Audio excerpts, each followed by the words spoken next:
Finally, Raila has walked away from RUTO and condemned the killing of Albert Ojwang. And this is what he said in this report. I have been deeply horrified by reports of a young Kenyan, Albert Ojwang, who was picked from Homa Bay and driven to his death in police cells in Nairobi over an alleged offensive social media post about a senior police officer.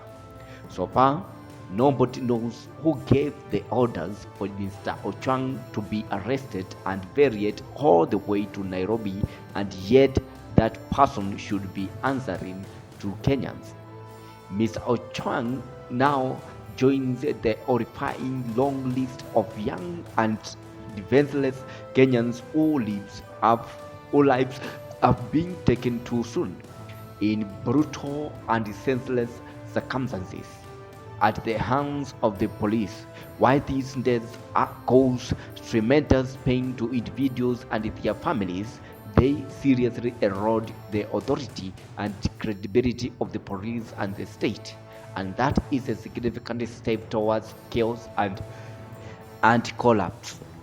When citizens can no longer tell the difference between the two forms of injustice, police injustice and mob injustice, we are staring at the reality failure as a nation. A speedy and credible closure to this latest incident of injustice in the hands of the police, alongside the many others that we have been pursuing since 2023, is not optional. The National Police Service must commit to and take concrete action to hold their own accountable, beginning with this senseless death of Albert Ojwang. So the cause of death is very clear, as I've just mentioned. Head injury. We also have neck compression, and we also have other injuries spread all over the body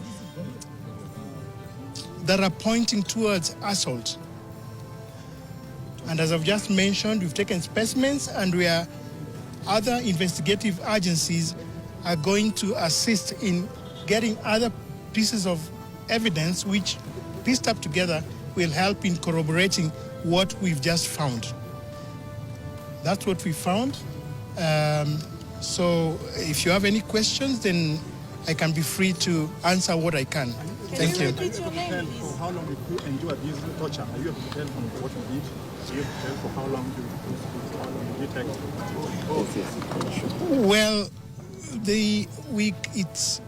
it's arguable about whether it's sequential, but the time span, it's within a short time. It could be same time, it could be within 1 day, 2 days, or several days, but it's difficult to tell and date them, temporarily, as in times of space. A follow-up question. As an expert, I know the police gave some unreasonable reason as to why Ojwang died, saying he hit his head on the wall. As an expert and having examined the body. Now, this is after members of ODM, they have come out to condemn this death. Why would you want to kill somebody because they have a different views from yours?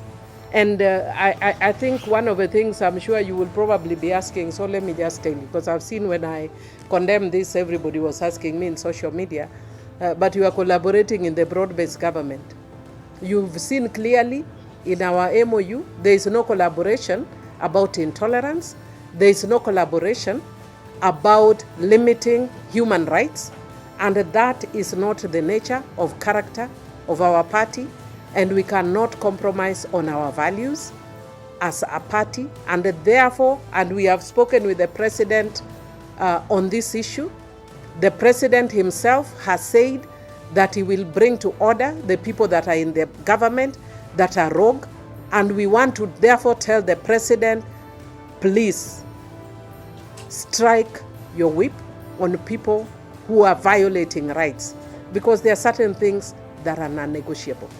And one of them is a violation of human rights. You cannot kill people and expect that life goes on as normal. No, it's not possible. It will not happen. It won't happen, not on our watch. You will not kill young people and expect us to be quiet. I know, and I can speak authoritatively because the president has told me in person that he does not stand this. If he does not, then let him crack the whip on the people who are doing this. If he doesn't tolerate this, let him crack the whip. We cannot bury people. And you know the saddest thing is when you bury a young person, the person you are punishing is not the young person. You are punishing that old Mzee who was crying over his only child. What did that Mzee do to you? We cannot have this. We have buried too many young people to bury one more young person. It's not going to happen, no. Hiyo tumekata. Thank you.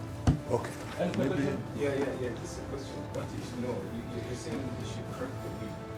Is there a timeline to expect their actions to be seen? And then the second question is, some of your members, specifically the United say that these young men are wrong and all. I don't know in terms of the social media, I don't know your views about it. And she said today about this death. She has been saying.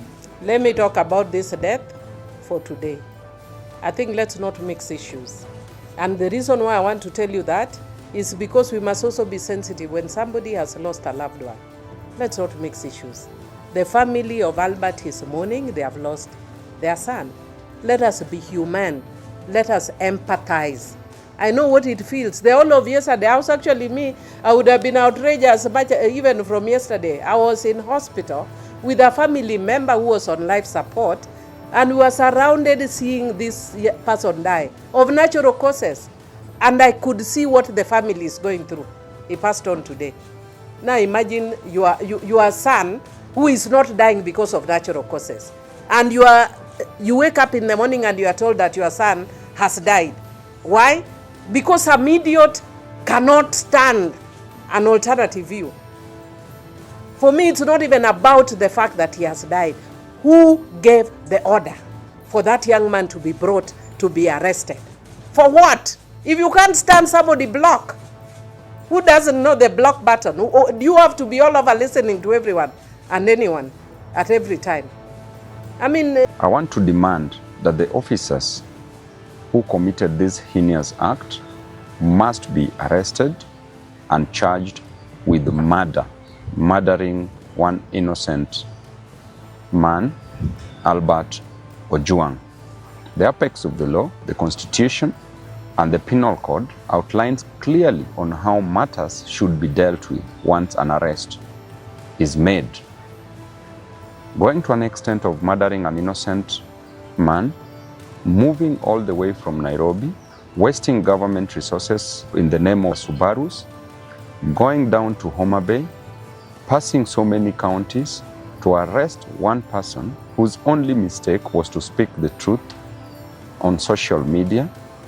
Actually, I think this is because they are condemning this so much because it's coming from their area. If I'm not wrong, but they are coming out to condemn this death of Albert Ojwang. And you can see now Raila has talked about it. We don't know whether the Eliud Langat will be removed from the position that he is holding, that is Deputy Inspector General. So let us wait and see what will happen.